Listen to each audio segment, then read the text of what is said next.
Hello guys, आप सभी को रेमो का नमस्कार। SSC CGL 2017 mains maths paper discussion में आपका हार्दिक स्वागत है। 9 मार्च 2018 शिफ्ट 1 पेपर डिस्कशन चल रहा है और आज ये लास्ट पार्ट है क्वेश्चन नंबर 81 से क्वेश्चन नंबर 100। इसमें हम डिस्कस करेंगे, अरिथमेटिक के क्वेश्चंस होंगे। साथ में अभी तक जिन लोगों ने, जो लोग इस चैनल पर ये पहला वीडियो देख रहे हैं, आप पहले पूरे पुराने वीडियोज़ को देख सकते हैं। 9 मार्च की जो सीरीज़ है, ऊपर इसका लिंक आपको इन्फो वाले कार्ड में मिल जाएगा। साथ ही साथ आप एप्ट्रिक्स के टेलीग्राम ग्रुप को ज्वाइन करना बिल्कुल ना भूलें, जिसमें आप फेलो एस्पिरेंट के साथ डिस्कशन कर सकते हैं। डिस्क्रिप्शन में भी इसका लिंक दिया हुआ है और पिन कमेंट में भी आपको ये लिंक मिल जाएगी टेलीग्राम ग्रुप ज्वाइन करने की। और चैनल को सब्सक्राइब करना भी ना भूलें, बेल आइकन प्रेस करके रखें ताकि जब भी कोई वीडियो अपलोड हो नया, आपको तुरंत उसका नोटिफिकेशन मिले। साथ ही साथ आप मुझे रेड टी शर्ट में देख के बिल्कुल भी चकित ना हो, ये किसी भी खतरे की निशानी नहीं है। अब ये मत सोचना कलर चेंज हुआ है, रेड कलर है, कुछ खतरा है, वीडियो बंद तो नहीं होने वाले हैं, ऐसा कुछ भी नहीं है। आपके अगले पेपर का डिस्कशन इसके बाद किया जाएगा, ठीक है। तो जब हम ये कंप्लीट कर लेंगे पेपर, तो 6 पेपर्स डिस्कशन कंप्लीट हो जाएंगे और उसके बाद फिर हम जो 7th पेपर है मेंस का, वो भी हम लोग डिस्कस करेंगे। आफ्टरवर्ड्स मैं आपको एक एनालिसिस दूंगा पूरे कंप्लीट पेपर की, कि क्या था, व्हाट हैज़ बीन टेस्टेड, क्या टेस्ट किया गया है और क्या सही डायरेक्शन है उस पर काम करने का, ताकि आप एग्ज़ाम में एक्सेल कर पाएँ, ठीक है। चलिए शुरुआत करते हैं आज के डिस्कशन की और देखते हैं क्या क्वेश्चंस हमारे सामने और उनको कैसे आइडिया से, बेटर थॉट प्रोसेस से करेंगे।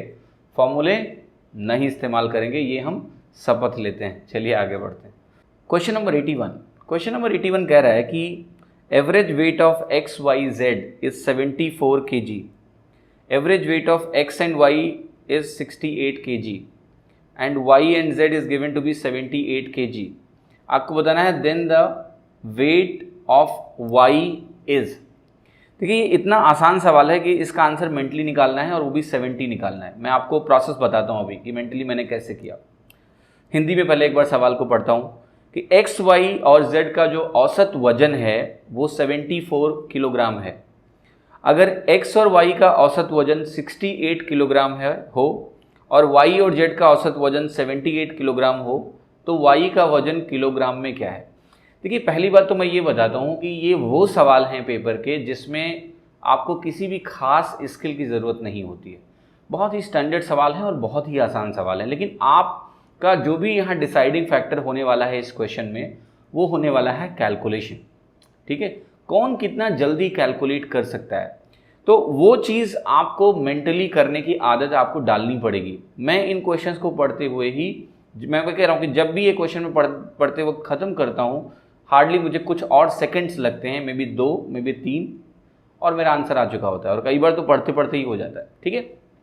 देखिए क्या क्विक एबिलिटी आपको चाहिए। पहली बात तो इस क्वेश्चन में आप ध्यान से देखो कि एक्स वाई जेड का सम यहाँ से निकल जाएगा 74 × 3, तो वो 222 होता है। इसमें ज़्यादा टाइम नहीं लगना चाहिए। मेंटल कैलकुलेशन का देखिए तरीका यही होता है कि आप जब शुरुआत करोगे, ठीक है, कैलकुलेशन की 74 × 3 कर रहे हो, तो ये वही होगा 210 + 12 मेंटली करने का तरीका। But fundamentally how you are doing faster, यहीं आपको थोड़ा एक्सेल करना है। तो कैलकुलेशन पे थोड़ा थोड़ा काम करिए। आपको लगता है कि आपको इस मल्टीप्लिकेशन पे काम करने की ज़रूरत नहीं है, बिल्कुल है। आपको अपना रिएक्शन टाइम बेहतर बनाना है। आप जितना तेज इसको कैलकुलेट कर सकते हो, एग्जाम में आपके पास उतना ही टाइम होगा कि जो कैलकुलेशन है वो तो कम से कम आपसे टाइम नहीं लेने वाली है। तो ये क्विकली दिमाग में आना चाहिए कि ये 222 होगा। फिर यहाँ है, देखिए यहाँ कह रहा है इनका जो है 68 kg है, तो या तो आप इसको यहाँ पर यहीं पर आप डबल करके देख लो कि 136 होगा इसका डबल, और ये वैल्यू यहाँ पर डबल कर लो तो आपको पता है कि ये आपकी वैल्यू 156 हो जाएगी। दोनों का आप सम करोगे तो ये समेशन बहुत तेज होना चाहिए कि इनका सम जो है 292 आने वाला है। 156 और 136 का सम, कोई टाइम नहीं लेना चाहिए। Quick calculation, quick addition.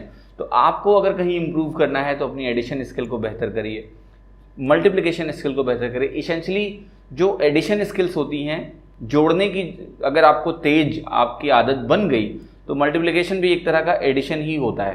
तो ये 222 आया था और ये वैल्यू जब आपने सम की तो आपको मिल गया 292। इसमें डिफरेंस निकालना था, आपको मिल जाता 70।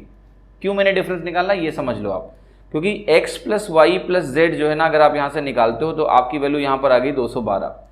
और अगर आपने x + y निकाला यहाँ से, जो कि आपका 136 के बराबर आया, प्लस आपने y प्लस जेड निकाला जो कि आपका 156 के बराबर आया, जो कि अल्टीमेटली आपका था 292।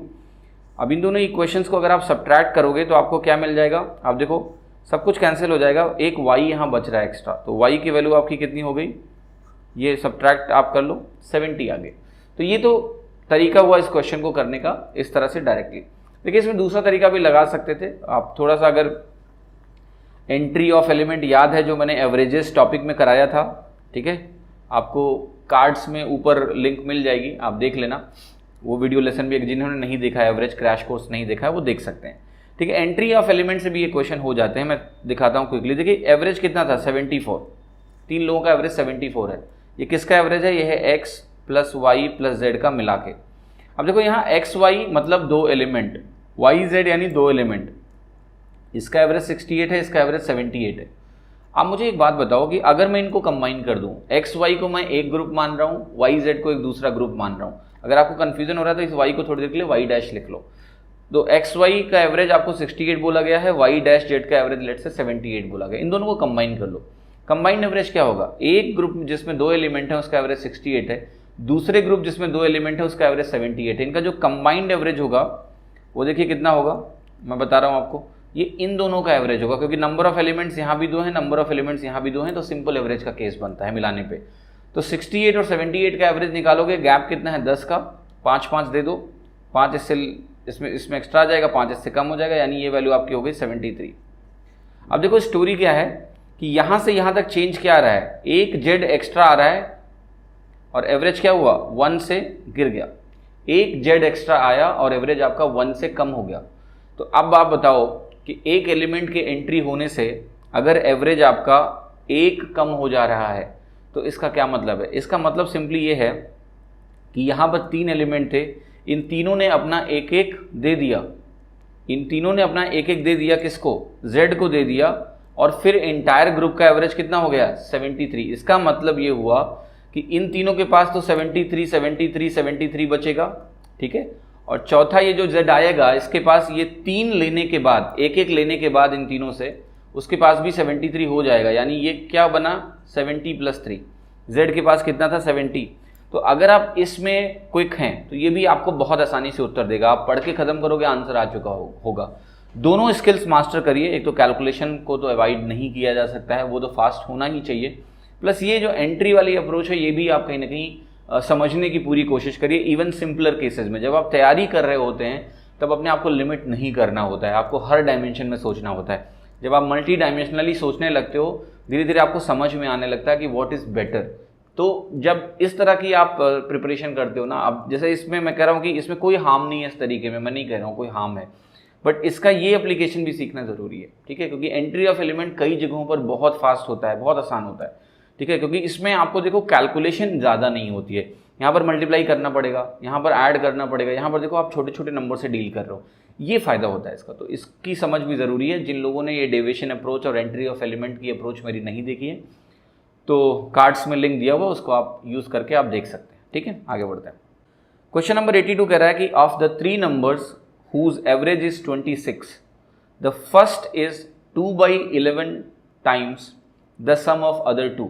तो आपको बताना है कि इसमें पहला नंबर क्या होगा। तीन संख्याओं का औसत 26 है जिसमें से पहली संख्या दूसरी दो संख्याओं के योग का 2/11वां भाग है। तो आपको ये बताना है कि वो जो पहली संख्या है वो क्या है। देखिए बहुत आसान है, 12 इसका आंसर है जो कि मैंने कैलकुलेट किया मेंटली, आपको भी दिखाता हूँ कैसे करना है। देखिए पहले तो आप कहोगे कि अगर 2 और 11 का रेशियो है, मतलब कह रहा है जो पहला नंबर है वो दूसरे दोनों नंबर के सम का 2/11 है, यानी अगर मैं सेकेंड नंबर और थर्ड नंबर का सम लिखूँ, अगर मैं इसको 2 मानता हूँ तो ये कितना हो जाएगा 11, ठीक है, या इसको 11 मानता हूँ सेकेंड और थर्ड नंबर का सम, तो ये 2 हो गया। अब देखो इसका एवरेज क्या होगा, 2 + 11/3 होगा कि नहीं होगा, 13/3 होगा एवरेज। तो अगर एवरेज 13/3 हुआ तो आप ज़रा ध्यान से देखो ये वैल्यू किसके बराबर दी है, 26 के बराबर दी है, तो यहाँ मैंने 26 लिख दिया, ठीक है। अब ये वैल्यू आप ज़रा देखना, ये 13 दूना 26 हो गया और एक निकल के आपका किसके बराबर आ गया 6, यानी 1 पार्ट 6 के बराबर है, तो 2 पार्ट किसके बराबर होगा 12 के बराबर होगा। ये आपका पहला तरीका हो गया करने का। दूसरा तरीका यहाँ से भी डायरेक्ट हो सकता था। अब देखो जब तीन नंबर्स का एवरेज 26 दिया है तो उनका सम कितना होगा 78। तो आप कहते 2:11 है और इसका टोटल जो सम आने वाला है वो 78 आने वाला है। तो अगर ये 78 आने वाला है तो आप कहते हैं कि जो 13 पार्ट्स है वो 78 के बराबर है, तो 1 पार्ट 6 के बराबर है, 2 पार्ट 12 के बराबर है। हो गया, ऐसे भी हो जाएगा। ठीक है, तो कैसे भी इस्तेमाल करो, चाहे यहाँ पर आप मल्टीप्लाई करके आप सीधे 78 के बराबर कर दो, चाहे आप इसका एवरेज निकाल लो। अगर आप पूछोगे मेंटली क्या सूटेबल है, मेंटली ये ज़्यादा सूटेबल है क्योंकि यहाँ फ्रैक्शंस का इन्वॉल्वमेंट बिल्कुल भी नहीं है ना। तो 211 और इसका 3 टाइम्स क्विकली निकाला, 78 मेंटली, 13 78, तो 1 आपका 6 हो गया, 2 आपका 12 हो गया। इतना आसान क्वेश्चन। ठीक, अगला क्वेश्चन देखते हैं। क्वेश्चन नंबर 83 फिर से एवरेज पे बेस्ड क्वेश्चन लग रहा है। कह रहा है average weight of A class of 50 students is 48.6 kg। If the average weight of 20 boys is 54 kg, तो बताना है कि average weight of the girls क्या होगा क्लास में। 50 छात्रों की कक्षा का औसत वजन 48.6 किलोग्राम है।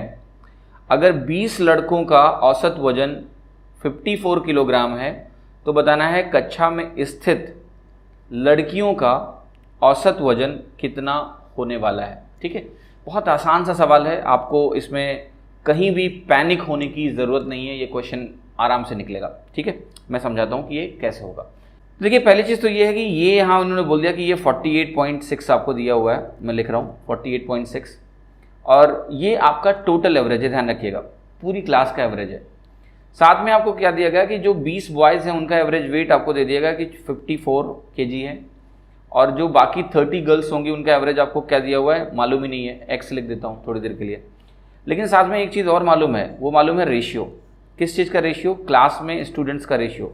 देखो ये अगर 2 है 20 है तो गर्ल्स 30 हैं, तो रेशियो कितना हुआ 2:3।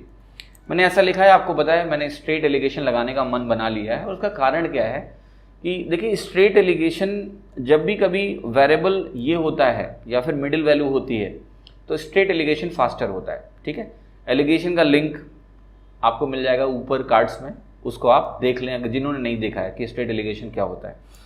तो यहाँ पर क्या होता है ना कि यहाँ पर सबसे बड़ा ये जो क्रॉस एलिगेशन होता है ये तभी यूज़फुल होता है ना जब आपका इनका रेशियो निकालना हो, बस उसी एप्लीकेशंस में फास्टर होता है। वरना जब आपका बीच में वेरिएबल आ जाता है, यहाँ वाला ये वैल्यू अननोन है या फिर ये वैल्यू अननोन है, तो आपका क्रॉस एलिगेशन टाइम टेकिंग हो जाता है। स्ट्रेट एलिगेशन सब में बेस्ट है क्योंकि आपको पूरा सॉल्व करने की ज़रूरत नहीं पड़ती है, आपको वेरिएबल लेने की ज़रूरत नहीं पड़ती है। तो चलिए ज़रा देखते हैं कि कैसे करेंगे आगे। तो जब ये रेशियो पता होता है तो आपको पता है स्ट्रेट एलिगेशन कैसे लगाते हो। आप ये डिफरेंस देखो, तो ये डिफरेंस देखो कितना मिलने वाला है आपको, ये डिफरेंस आपको मिलने वाला है 5.4 यहाँ डिफरेंस मिला जो 3 को करस्पॉन्ड कर रहा है। देखो 3 5.4 को करस्पॉन्ड कर रहा है, तो 1 किसको करस्पॉन्ड करेगा 5.4/3 यानी 1.8। 2 किसको करस्पॉन्ड करेगा 3.6। अब ये क्या है आपको बता चुका हूँ, ये डायरेक्शन ऑफ डिक्रीज है। ठीक है, तो इसमें से 3.6 घटा दो, आपको क्या मिलने वाला है 45। तो आपका आंसर कितना हो गया 45। ठीक है, इतना आसान क्वेश्चन हो जाता है अगर आप स्ट्रेट एलिगेशन को यूज़ करो, क्योंकि इसमें वेरिएबल्स का इस्तेमाल नहीं करना होता है, वेरिएबल्स की ज़रूरत ही नहीं होती है, आसानी से आंसर निकल आते हैं। ठीक है, तो फिर से समझा देता हूँ कि एक चीज़ और भी ध्यान रखना, यहाँ पर घटेगा इसमें कोई शंका नहीं होनी चाहिए, क्योंकि एवरेज हमेशा बड़ी वैल्यू और छोटी वैल्यू के बीच में होता है। एवरेज हमेशा बड़ी वैल्यू और छोटी वैल्यू के बीच में होता है। तो वो अगर सिचुएशन हमें सेटिस्फाई करानी है कि एवरेज बड़ी वैल्यू और छोटी वैल्यू के बीच में होगा कहीं भी, तो ये वैल्यू ऑब्वियसली छोटी होगी क्योंकि एक वैल्यू ऑलरेडी बड़ी है। तो इस तरह से आसानी से आपका आंसर निकल सकता है। इसमें आपको कहीं कोई दिक्कत बिल्कुल भी नहीं होनी चाहिए कि आंसर कैसे निकलेगा, इसमें आपको कोई शंका होनी ही नहीं चाहिए। ठीक है, तो चलिए अब आगे करते हैं।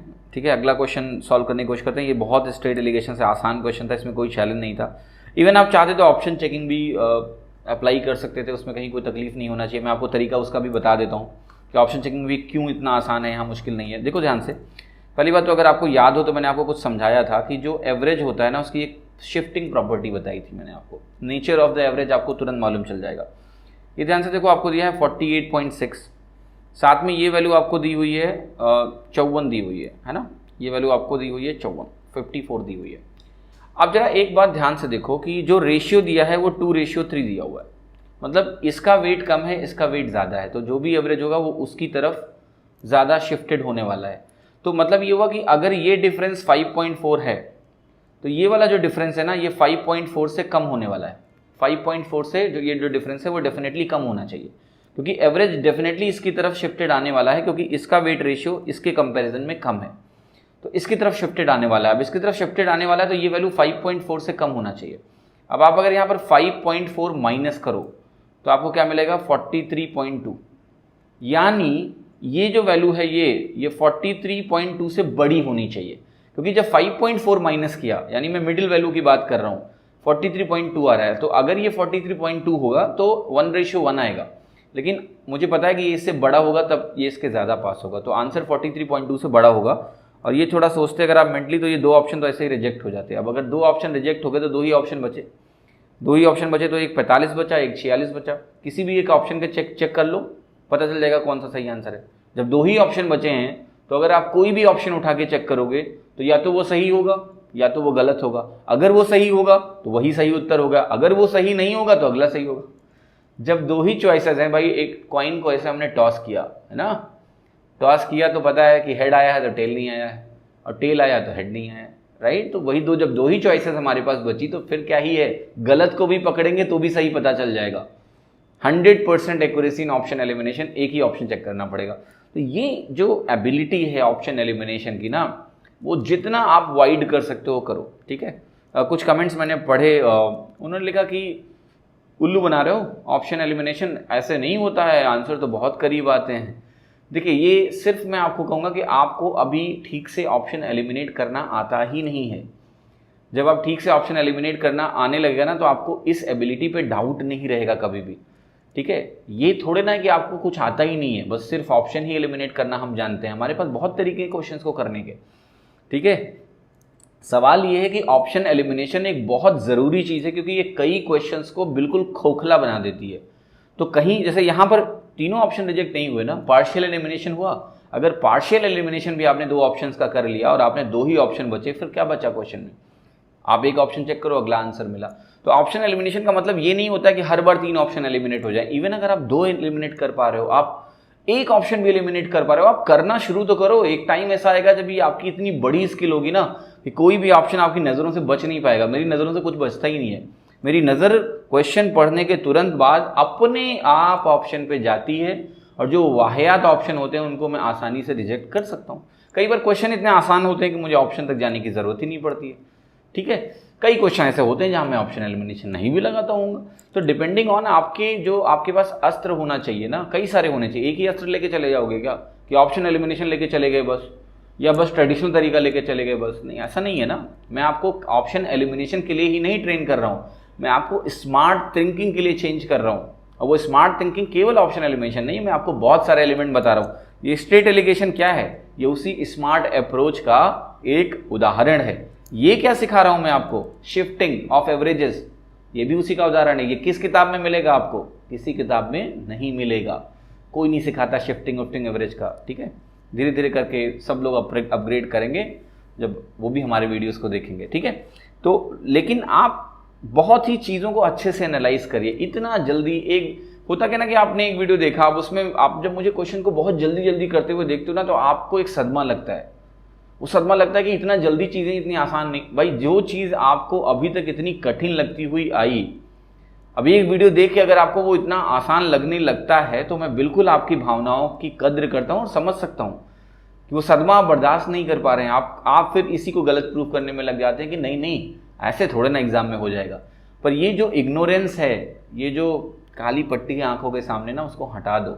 चीज़ें आसान हैं, ये मैं आपको फिर से बोल रहा हूँ, डंके की चोट पे बोल रहा हूँ, ठीक है। तो इसको जितना आप शॉक्ड हो रहे हो, वो मैं समझ रहा हूँ। वो 20-22 साल का जो एक बोझ है, वो डर है, वो एकाएक जब आप देख रहे हो कि हट रहा है ना, तो आपको, आप कहते हैं ना कि वो इनर्शिया होता है ना, हर किसी को इनर्शिया होता है। चेंज आदमी नहीं चाहता है, रेजिस्ट करता है चेंज को, but change is the law of nature. तो ये वो चेंज है अप्रोच में जो आपको लाना है, और आप भी पूरी तरह से बदल जाएंगे, ठीक है। नो ऑफेंस, केवल आपको सही बात बता रहा हूँ। अगला क्वेश्चन 84 में कह रहा है कि भैया एवरेज बता दो सारे ऑड नंबर्स का 113 से 159 तक। कलम नहीं रुक पा रही है, आई एम सॉरी। 136 इसका आंसर हुआ। कैसे हुआ सर? देखो जी, जब भी बात कर रहा है ऑल ऑड नंबर्स की, बात कर रहा है ऑल इवन नंबर्स की या ऑल नेचुरल नंबर्स की, कंसेक्यूटिव, सेलेक्टिव नहीं, कंसेक्यूटिव, यहाँ ऑल ऑड नंबर्स फ्रॉम 113 से 159 की बात कर रहा है। तो ये बेसिकली आपको पता है कि ये एक अरिथमेटिक प्रोग्रेशन बनाता है, समांतर श्रेणी।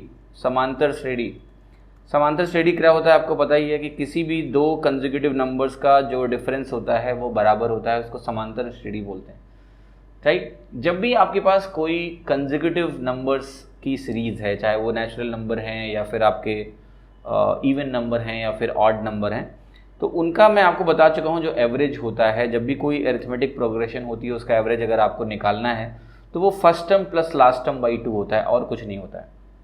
अब देखो यहाँ first term plus last term निकालना है ना, आप ज़्यादा कुछ मत करो, यहाँ 9 और 3 को निकालो, सम कितना होगा, लास्ट में 2 आएगा। अब लास्ट में 2 अगर आता है उसको आपने 2 से डिवाइड किया, यहाँ कुछ भी हो, या तो अंत में 1 आएगा या तो अंत में 6 आएगा। जरा ऑप्शन देखना क्या रहा है, 6, 1 तो कहीं दिया ही नहीं है अंत में, ऐसे ऑप्शन बनते हैं। बहुत करीब आंसर था, 133, 34, 35, 36, वेरी क्लोज बट वाहियात, ठीक है। तो ऑप्शंस को इस्तेमाल करें, कई सारे क्वेश्चंस होते हैं पेपर में, काफ़ी क्वेश्चंस होते हैं एक्चुअली जिसमें हम ऑप्शन एलिमिनेट कर पाते हैं, तो क्यों नहीं करेंगे, है ना। तो आपको इस क्वेश्चन में देखा मैंने पूरा सम भी नहीं किया, वो भी करना बेवकूफ़ी है क्योंकि मेरी नज़र ऑप्शन पे जाती है, ठीक है। तो 9 और 3 कितने हुए, 12 हुए, यूनिट डिजिट की बात कर रहा हूँ मैं केवल, बाकी भूल जाओ। 12 हुआ लास्ट में, 2 हुआ लास्ट में। अब एवरेज निकालना है तो 2 से डिवाइड करेंगे, तो 2 से डिवाइड करेंगे और लास्ट में अगर 2 है ऊपर तो या तो अंत में 1 आएगा या तो अंत में 6 आएगा। 1 वाला आंसर दिया ही नहीं कहीं तो 6 वाला ही होगा, तो उसका सही होना उसकी मजबूरी है, हम क्या करें, ठीक है। चलिए अगला क्वेश्चन करते हैं। क्वेश्चन नंबर 85 कह रहा है कि एक ट्रेडर है जो ज्वार को बाई कर रहा है 30 रुपीज़ पर केजी में, ठीक है। तो 30 रुपये प्रति किलोग्राम की दर से वो ज्वार खरीदता है। 20% off the grain gets wasted, 20% हो गया व्यर्थ। He plans to sell the remaining grain so that he makes 40% overall profit. अब देखो उसकी जो इच्छा है वो है कि वो 40% का ओवरऑल प्रॉफिट कमाए। तो यहाँ बताना आपको है कि at what price should he sell the grain, किस प्राइस में वो ग्रेन को सेल करे पर केजी के हिसाब से। अब जरा आप मुझे ये बताओ कि भाई अगर उसने 30 किलो उसके पास है, ठीक है, और थोड़ी देर के लिए आप ये मान लो कि वो 10 रुपये पर केजी इसको बेच रहा है, ठीक है। मैं एक एग्जांपल आपको दे रहा हूँ, 10 रुपये पर केजी नहीं, सॉरी 10 केजी उसके पास क्वांटिटी है लेट्स से। तो अगर उसके पास 10 केजी की क्वांटिटी है तो आप कहोगे कि ये 300 रुपये तो उसका हो गया कॉस्ट प्राइस। 40% का प्रॉफिट वो कमाना चाहता है, तो ये वैल्यू कितना हो गया आपका 420। इतने में वो बेचना चाह रहा है, तभी उसको 40% का प्रॉफिट मिलेगा ओवरऑल लागत पे, ये उसकी लागत है, कॉस्ट है। तो अब ध्यान से देखिए अगर 40% ओवरऑल प्रॉफिट चाहिए तो उसको कमाना तो यही है भाई, लेकिन देखिए 20% वेस्ट हो गया, तो 20% वेस्ट हो गया तो ये वैल्यू कितनी हो गई, 8 हो गई, 10 से 8 ही बचा उसके पास। अब 8 को वो 420 में बेचना चाहेगा, 8 किलो को, तभी उसको जितना प्रॉफिट चाहिए वो मिलेगा, वरना नहीं मिलेगा उसको, है ना। तो ये वैल्यू 8,420 हो गई। अब यहाँ पर आप डिवाइड करके देख लो कि ये प्राइस कितनी आ रही है, सेलिंग प्राइस, तो ये आपकी आ गई 8 5 जा, और जैसे ही 5 आया आगे कुछ बाकी रह गया थोड़ा सा, सी ऑप्शन मार्क कर देना। अरे पूरा कैलकुलेट करने से कौन सा आपको नोबेल प्राइस मिल जाएगा या आबेल प्राइस मिल जाएगा, कोई प्राइस नहीं मिलने वाला आपको, ठीक है। तो कोई प्राइस नहीं मिलने वाला तो क्यों समय बर्बाद करें। पता है कि 5 से ऊपर आ रहा है, थोड़ा बच भी रहा है, तो कुछ 5 2.5 कुछ भी होगा, एक ही ऑप्शन ऐसा है, उसका सही होना उसकी मजबूरी है, ठीक है। समय क्यों बर्बाद करेंगे, 50 से ज़्यादा एक ही ऑप्शन है तो वो सही होगा ही होगा। दिमाग अपना ख़राब ना करें, खुशी खुशी करें इसको। अब देखिए इस क्वेश्चन को एक तरीका ये था, या फिर इवन जैसे जब यहाँ 20% ग्रेन वेस्टेज दिया हुआ था, 20% आपको पता है क्या होता है, 1/5 होता है। तो आप ये भी कर सकते थे कि इसको आप 5 ले लेते हैं। यहाँ पर कैलकुलेशन को मैं थोड़ा आसान बनाने की कोशिश कर रहा हूँ आपके, मैं इसको आपका 5 कर सकता था, क्योंकि ये 5 होगा तो ये 4 होगा। इसमें अगर 20% आप कम करोगे तो 5 और 4 बनता है, तो ये वैल्यू आपकी 150 हो गई। और 150 पे आपको 40% का मुनाफा चाहिए था, तो 40% आप प्लस करते 60 और जुड़ जाता, ये वैल्यू आपकी 210 आ जाती। तो यहाँ पर आप क्या लिखते 210, और 210 को 4 से डिवाइड करते, तो ये 5 और 4 अगर लोगे आप तो कैलकुलेशन आपकी थोड़ी सी बचेगी, और ठीक है, क्योंकि छोटे छोटे नंबर्स हैं। और यहाँ पर आपको सीधा सीधा वैल्यू दिख जाएगा 50 प्लस, और मार्क कर देना, एग्जैक्ट नहीं निकालना, ठीक है। तो ये देखिए बहुत सारे तरीके हैं क्वेश्चंस को कहीं ना कहीं करने के, आपको बिल्कुल पैनिक होने की ज़रूरत नहीं होती है। वो आप जब धीरे धीरे करके थोड़ा सा कहीं ना कहीं प्रैक्टिस आप करोगे तो आपको सब कुछ अपने आप आराम से समझ में आने लगेगा। ठीक है, आगे बढ़ते हैं, अगला क्वेश्चन देखते हैं। क्वेश्चन नंबर 86 कह रहा है कि एक वेंडर है, सेल्स ए वाटरमेलन एट ₹69। ध्यान से देखना, तो एक वाटरमेलन को जब वो 69 रुपये में बेच रहा है तो उसको 8% का लॉस होता है, 8% का लॉस हो रहा है। फिर कह रहा है he wants to make 16% profit, लेकिन उसको 16% का प्रॉफिट कमाना है। तो बताना है at what price should he sell. अगर कोई विक्रेता 69 रुपये में एक तरबूज बेचता है तो 8% नुकसान होता है। यदि वह 16% मुनाफा कमाना चाहता है तो वह तरबूज किस कीमत में बेचे? मुनाफा कमाना है 16% का। चलिए कोई बात नहीं, करते हैं। 69 रुपीज़ यहाँ पर आपकी सेलिंग प्राइस है और यहाँ पर 8% का लॉस है। तो आपका अब क्या टास्क है? वो टास्क यही है कि आप कॉस्ट प्राइस निकालो। ठीक है, अब कॉस्ट प्राइस निकालने के बहुत तरीके हो सकते हैं, there are many ways of calculating cost price, है ना।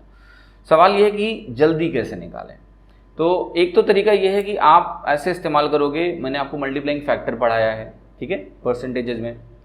तो मल्टीप्लाइंग फैक्टर मैं लिंक डिस्क्रिप्शन में आपको दे दूंगा, आप मल्टीप्लाइंग फैक्टर के बारे में पढ़ सकते हो अगर आपने नहीं पढ़ा है। जिन्होंने क्रैश कोर्स फॉलो किया होगा उन्होंने ज़रूर पढ़ा होगा मल्टीप्लाइंग फैक्टर के बारे में। ठीक है, तो एक तो वो तरीका हो सकता है कि भाई ये अगर समथिंग है उसको हमने 8% से डिक्रीज़ किया तो 0.92x will be equal to 69।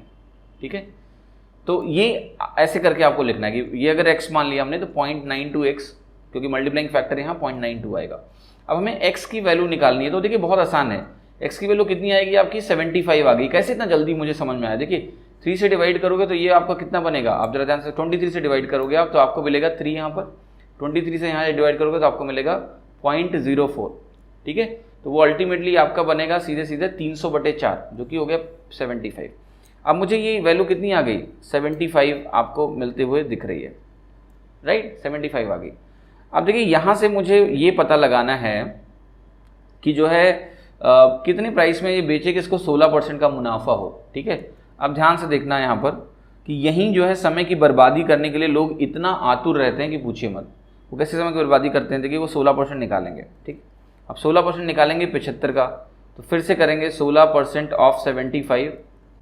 ठीक है, अब 16/100 लिखेंगे, पता नहीं क्या क्या करते रहते हैं लोग। थोड़ा सा दिमाग लगाएंगे तो इसको आप ये भी समझ जाओगे कि ये 75% ऑफ 16 होगा। x% of y is equal to y% of x, बता चुका हूँ परसेंटेज में। 3/4 ऑफ 16 तो कितना आ गया आपका? ये आपका आ गया 12 और आपने ये 12 ऐड किया 87 आ गया। पता है आप ये काम करते हो और आपको नहीं पता होता है कि ये भी समय की घोर बर्बादी है। क्यों समय की घोर बर्बादी है मैं आपको समझाता हूँ। सर जी ये जो 8% आपने निकाला था ये किस पे था? कॉस्ट प्राइस पे था। इसका डिफरेंस कितना है आप बताओ मुझे? 6 के बराबर है। ठीक है, 75 माइनस 6 69 होता है। 8% ऑफ कॉस्ट प्राइस अगर 6 के बराबर है सर, तो 16% ऑफ कॉस्ट प्राइस कितना होगा? 12 के बराबर होगा, 12 के बराबर। तो अगर ये वैल्यू 12 के बराबर होगी तो 75 और 12 कितना हुआ? 87। लेकिन यहाँ पर भी आप समय बर्बाद करते हो। ये छोटी छोटी बातें ना आपको बहुत बड़ा बना देती हैं in terms of problem solving. ध्यान रखना, रेमो मंत्रा। ठीक है, इसको लोग कभी पकड़ ही नहीं पाते हैं कि यहाँ भी इम्प्रूवमेंट की गुंजाइश है ना। ये छोटे छोटे करेक्शंस आपको बेहतर बनाएंगे कि यार जो वैल्यू 6 पहले निकल चुका है आप क्यों कैलकुलेट कर रहे हो, क्यों समय बर्बाद कर रहे हो। ठीक है, तो ये अपना जो है थोड़ा ध्यान रखें। एक चीज़ इस क्वेश्चन को देखिए AB रूल से भी बहुत आसानी से किया जा सकता था। ध्यान से समझना कि यहाँ पर आपको ये दिया हुआ है -8%। -8% का फ्रैक्शन इक्विवेलेंट निकालोगे तो आप लिखोगे 8/100, है ना। 8/100 होगा। 8/100 को आप फर्दर 4 से अगर डिवाइड करो तो 2/25 बन जाएगा आपका। तो मैं लिख रहा हूँ यहाँ ये -2/25 हुआ। AB रूल जिन्होंने नहीं पढ़ा है डिस्क्रिप्शन में लिंक दी हुई है, पढ़ लें। तो रिवर्स डायरेक्शन में आप निकालो, यहाँ पर रिवर्स डायरेक्शन में आप निकाला तो ये हो गया आपका +2/23। +2/23 of 69 will be 3 times and 3 into 6 यानी +6। अब 8% अगर +6 हुआ तो आपको पता है 12% में क्या करना है आपको? 6 पहले जोड़ोगे आप, 6 जोड़ने के बाद 12 और जोड़ोगे, क्योंकि यहाँ से उल्टा अगर हम चलना शुरू करेंगे, यहाँ से मुझे वापस जाना है तो 6 और 12 18 जोड़ना पड़ेगा इसमें। तो वैल्यू कितनी आ गई? 87। बहुत आसान है चीज़ें, लेकिन छोटी छोटी जगहों पर जहाँ समय बर्बाद होता है उसको भी बचाना है, व्यर्थ नहीं करना है ना, तभी तो आप अच्छा करेंगे पेपर में। ठीक, आगे बढ़ते। Question number 87, the cost of 25 items is the same as the revenue by selling X items.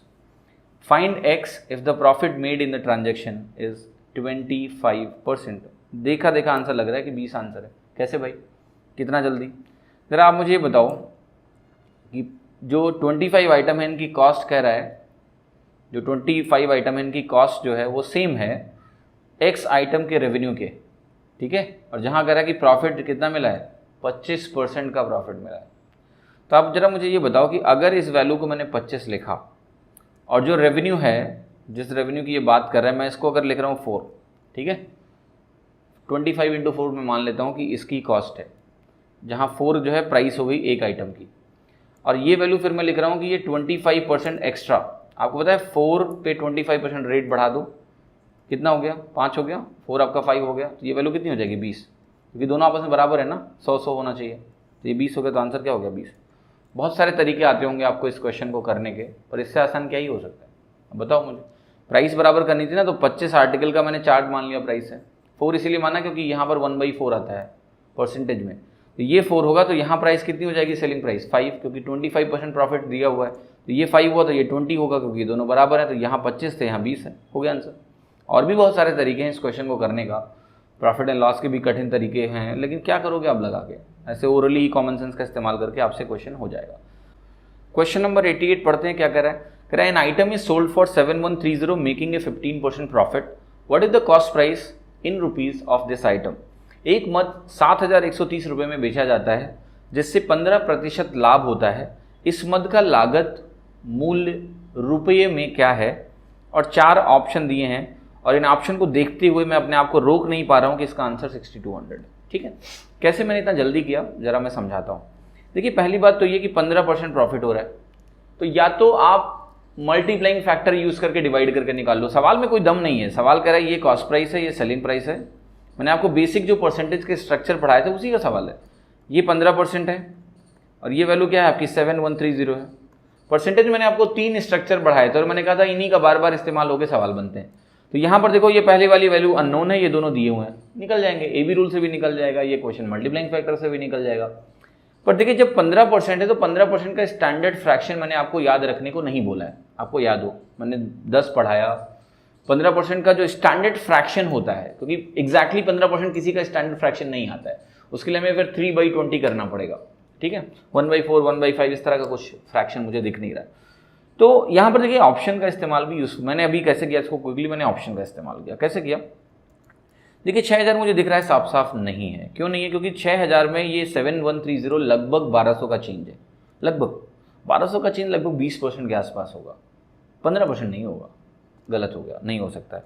अब देखिए दूसरा ऑप्शन में जो चेक करने जाऊंगा वो 6200 चेक करने जाऊंगा, उसका कारण है क्योंकि ये सबसे आसान नंबर है ना, मतलब 2 zeros लास्ट में है तो 1% की वैल्यू भी पता है, मतलब आसानी से निकल जाएगा। 6200 is more easy to calculate than 6125 और 6250, ठीक है। तो 6200 को अगर आप ध्यान से देखोगे तो आपको पता चलेगा, ये गैप जरा ध्यान से देखो, 15% निकालना है, जरा 15% जोड़ के देखते हैं कितना आएगा। तो देखिए इसको जरा कैलकुलेट करते हैं 6200 को, 6200 क्या कह रहा है देखो ध्यान से, 10% निकालोगे आप इसका पहले तो 620 ऐड होगा, ठीक है, फिर 5% निकालोगे तो 310 ऐड होगा, कितनी वैल्यू आ रही है 7130, मैच कर गया, करेक्ट हो गया। तो इसमें क्या है कि 6000 को तो ओरली देख सकते हो आप, इवन 6200 को जब 15% निकालना होता है तो 10% निकाल लो, फिर उसका आधा करके जोड़ दो, 15% हो गया, आसान है निकालना। तो रादर देन आप इसमें डायरेक्टली कैलकुलेट करने जाओ, मैं तो कहूँगा आप ऐसे कैलकुलेट करो, तरीका उसको भी करने का है, ऐसा कुछ नहीं है, मैं दिखा देता हूँ आपको। तो डायरेक्टली करना तो आप ऐसे करोगे 7130 डिवाइडेड बाई 1.15 कॉस्ट प्राइस होगी, आप डिवाइड कर लो, कितना हुआ 2 टाइम्स, सॉरी पहले कितना जाएगा ये आपका, ये सीधा सीधा 6 टाइम्स जाएगा, 6 टाइम्स आपको देगा 690, अगर 115 आप केवल देखो 690 मिलेगा, गैप कितना है 23 का, 230 बनेगा, 2 बार जाएगा, कैंसिल हो जाएगा पूरा, ठीक है, 0 लास्ट में लग जाएगा, 6200 हो गया आंसर। डायरेक्ट डिवीजन से भी आ सकता है, ठीक है। तो बेहतर है मतलब ऑप्शन पर नज़र रखें, कई बार ऑप्शन इतने आसान होते हैं कि कुछ भी खास कैलकुलेशन नहीं करनी होती, आंसर आते हैं। डिवीजन भी यहाँ आसान है, मुश्किल नहीं है मैं कह रहा हूँ, बट स्टिल थोड़ा सा ऑप्शन देखने की आदत भी आप डालिए, है ना। अगला क्वेश्चन देखते हैं, क्वेश्चन नंबर 89 करते हैं, कह रहा है 0.02% ऑफ 150% ऑफ 600 आपको कहीं ना कहीं निकाल के इस नंबर का देना है। तो बिल्कुल आसान सवाल है, थोड़ा सा समझाता हूँ आपको कैसे रहेगा। इतना आसान है कि आप सीधे डायरेक्ट आंसर मार्क कर सकते हो। देखिए इन क्वेश्चन में क्या है कि पहले तो सब में 18 आ रहा है, 18 अगर सब में आ रहा है तो हमें डिजिट की चिंता नहीं करनी है, हमें बस ये देखना है कि डेसिमल की पोजीशन क्या होगी। मतलब आप अगर एग्जैक्टली देखो तो आपको ये पता करना है कि ये नंबर जो है 0.1 के आसपास है, या 1 से बड़ा है, या 10 से बड़ा है, या इवन 0.01 से भी छोटा है। ऐसे करके एनालिसिस आपको थोड़ी करनी है। आप देखो, अगर मैं कहूँ आपको कि आप 150% निकाल दो 600 का, वो क्या हो जाएगा 900। किसी भी नंबर का 150% 1.5 टाइम्स होता है, 900 आ गया। अब 900 का आपको निकालना है 0.02%। आपको पता है 1% होता है 9, 1% 9 हुआ। 0.1% अगर आपसे बोलूँ तो आपको कहोगे 0.9 होगा। मैं आपसे बोलूँ 0.01% चाहिए तो आपको कहोगे ये 0.09 होगा। अब देखो, अगर ये वैल्यू 0.09 आ रही है तो अगर इसको आपको निकालना था 0.02%, तो 2 से मल्टीप्लाई हो जाएगा, पहला ऑप्शन आ जाएगा 0.18। तो बहुत आसान है सोचना। ऐसे क्वेश्चन सेकंड्स में होंगे एग्जाम में, कंफ्यूजन नहीं होना चाहिए कि पूछ क्या रहे हैं आपसे। ठीक, अगला क्वेश्चन देखते हैं।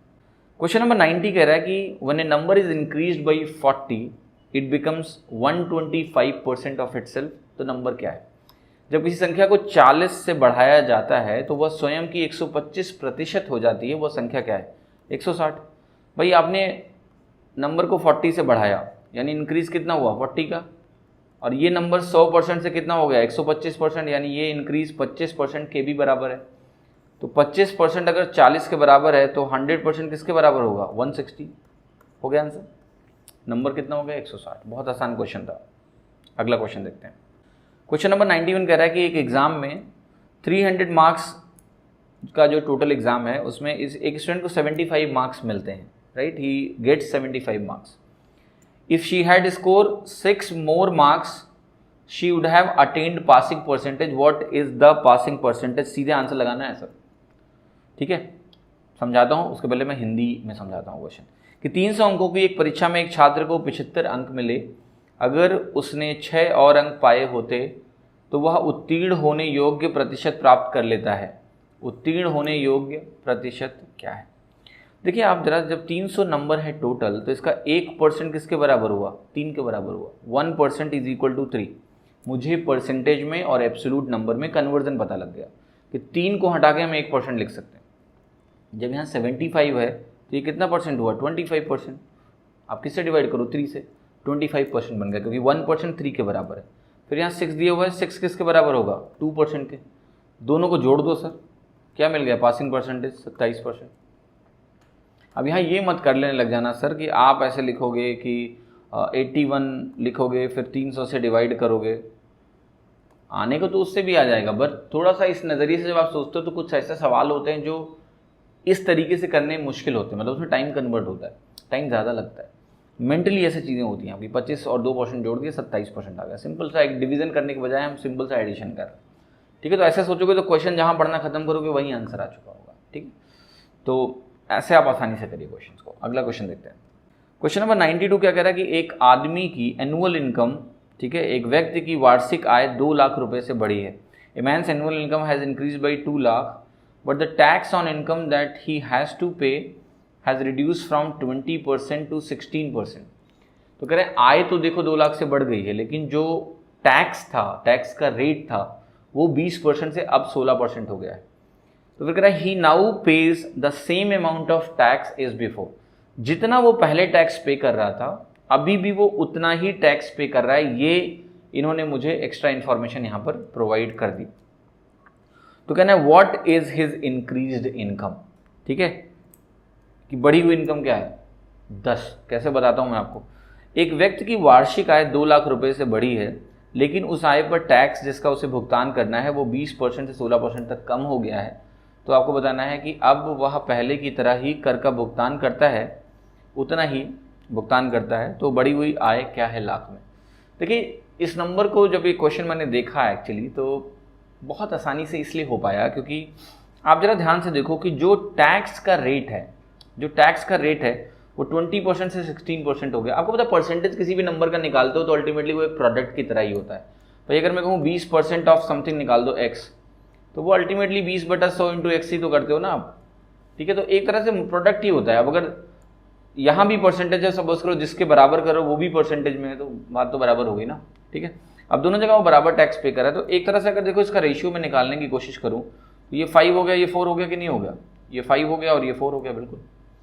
अब देखो यहाँ पर जो गैप है वो कितना दिया है? 2 लाख का गैप दिया है और टैक्स सेम रहता है। 2 लाख का गैप दिया हुआ है और टैक्स आपका सेम है। तो जरा एक बार आप मुझे बताओ कि ये नंबर आपके दिमाग में आ सकता है कि नहीं आ सकता है, कि अगर मैं यहाँ 8 मान लूँ इनकम, 8 इंटू 5 जो यहाँ पर टैक्स का रेट है 40 देगा प्रोडक्ट, यहाँ पर वही चीज़ 4 इंटू 10 से मिल जाएगी और यहाँ गैप कितना है 2 का गैप है। तो इसका मतलब ये वैल्यू हो गई फाइनल इनकम कितनी 10 लाख। ये हो गया सिंपल नंबर क्रंचिंग, कुछ भी नहीं किया हमने, ऐसे ही लिख दिया, ठीक है, क्योंकि मुझे टैक्स रेट का रेशियो पता है, वो हो गया 5 और 4 का, अल्टीमेटली परसेंटेज प्रोडक्ट में आता है। तो यहाँ 8 इंटू 5 ये नंबर क्रंचिंग। आप कहोगे कि 8 कहाँ से लाए, नंबर्स में थोड़ा सा अच्छा हूँ मैं, तो मैं नंबर्स के टर्म में सोच पाता हूँ। और ऑप्शन में नजर गई थी एक बार, तो नजर गई थी तो मुझे दिख गया था कि नंबर 6, 8, 10, 12 के आसपास ही है, ठीक है। 10 सबसे आसान नंबर था, तो उसी सोचना मैंने शुरू किया कि 10 इंटू 4, 8 इंटू 5, गैप 2 का मेंटेन्ड है और कंडीशन भी हो गई सेटिस्फाई, ठीक है। 5 और 4 का रेशियो हो गया काम, ठीक है। तो ऐसे हो गया ये ऑप्शन से। दूसरा, समय अगर थोड़ा ज़्यादा लगाना है तो ये है आपका रेमो मंत्रा। अगर ये क्वेश्चन मेरे सामने जब भी आएगा तो मैं तो ऐसे ही करूँगा इसको, ठीक है। मेरे दिमाग में यही आएगा सबसे पहले। तो मेरी अप्रोच कभी देखिए फिक्स नहीं होती, मैं आपको बोल रहा हूँ, कभी फिक्स नहीं होती है, ठीक है। सवाल जब मेरे सामने आता है ना, उसके पहले मुझे नहीं पता होता कि मैं सवाल को कैसे करूँगा, ठीक है। और ये सवाल मैं घर से लगा के नहीं आया हूँ, कोई भी सवाल मैंने डायरेक्ट सॉल्व किया आपके सामने सारे क्वेश्चन। तो ये बस होता क्या कि जब मैं क्वेश्चंस को देखता हूँ तो मेरा जो भी नेचुरल रिएक्शन होता है वो मैं आपके सामने रखता हूँ, ठीक है, कि ये मेरे दिमाग में आएगा। फिर मैं सोचता हूँ कि अच्छा इसका करने का और तरीका क्या है, ताकि सबको समझ में आए। तो अब और तरीके बताता हूँ, लंबे तरीके, बड़ी मेहनत पड़ी है सोचने में, तब जाके दिमाग में आ रहा है कि कैसे बताऊँ, ठीक है। चलो समझा देता हूँ। देखो भाई, पहले मुझे जो समझ में आ रहा है वो ये आ रहा है कि 2 लाख इनकम इंक्रीज हो गई। तो जो इनकम इंक्रीज हुई उस पर तो उसको ज़्यादा टैक्स पे करना पड़ेगा कि नहीं, एक्स्ट्रा। जो पहले, देखिए कहानी ऐसी है कुछ कि पहले इनकम जो भी थी इतनी, मुझे मालूम नहीं कितनी थी, नहीं पता। अब इनकम इतना बढ़ी है, कितने से बढ़ी है, 2 लाख बढ़ी है। तो पहली बात तो आप ये कहोगे कि ये जो है ना, इतना टैक्स उसे, अगर मैं थोड़ी देर के लिए अभी इसको भूल जाता हूँ, क्योंकि ये अमाउंट पहले भी था और ये अमाउंट अब भी है, इस पर टैक्स जा रहा है। ऑल्दो पहले ये 20% का टैक्स जा रहा था, अब यहाँ 16% का टैक्स जा रहा है। यानी इतने अमाउंट को अगर हम कंपेयर करें खाली, तो टैक्स में गिरावट आई है। और यहाँ पर क्या है, टैक्स इतना हिसाब से इंक्रीज हुआ है। अगर मैं 2 लाख को सेपरेट करूँ जो नया अमाउंट है, तो आप कहोगे कि अगर मैं पिछले केस के रेस्पेक्ट में कंपैरिजन करूँ तो ये 2 लाख तो था ही नहीं। तो जो एक्स्ट्रा टैक्स गया है वो 16% ऑफ 2 लैक्स गया है। 16% ऑफ 2 लैक्स को मैं सीधे 16 इंटू 2 लिखूंगा, क्योंकि 16/100 लिखने का कोई फायदा नहीं है, मत लिखो, ज़रूरत नहीं है, ठीक है। क्योंकि अल्टीमेटली इधर भी परसेंटेज आएगा तो कटेगा। तो आप अब इधर आओगे, आप कहोगे इस 8, मतलब जो भी अमाउंट है, अभी नहीं पता है क्या है, ठीक है, जो भी एक्स अमाउंट है, आप कहोगे इस अमाउंट पे पहले तो 20% जा रहा था, अब 4% की गिरावट आई है। मतलब यहाँ पर टैक्स रिड्यूस हुआ है। लेकिन अगर दोनों केसेस में टैक्स बराबर जा रहे हैं, तो जो रिडक्शन इन टैक्स है इतने अमाउंट पर और जो एडिशनल टैक्स है इतने अमाउंट पे, वो बराबर होना चाहिए। नलीफाई कर देगा तभी वो अमाउंट बराबर रहेगा। तो यहाँ रिडक्शन देखो कितना आ रहा है, 4% का आ रहा है।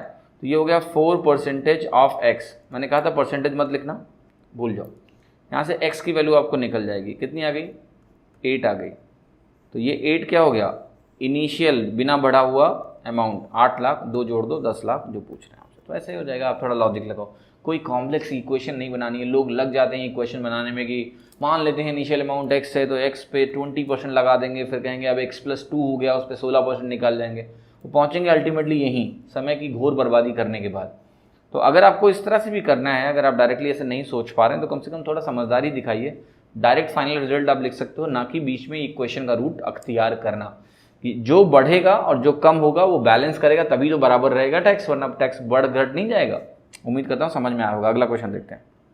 क्वेश्चन नंबर 93 क्या कह रहा है सर, कह रहा है कि एक कार है वो 630 किलोमीटर जाती है 20 घंटे में, तो उसकी एवरेज स्पीड बता दो मीटर पर सेकंड में। इस क्वेश्चन में क्या ही लॉजिक है, कुछ भी नहीं है। इस क्वेश्चन में बस एक ही चीज़ आनी चाहिए आपको, और वो आनी चाहिए कि भैया थोड़ा कैलकुलेशन आना चाहिए, ठीक है। तो यही करना है आपको।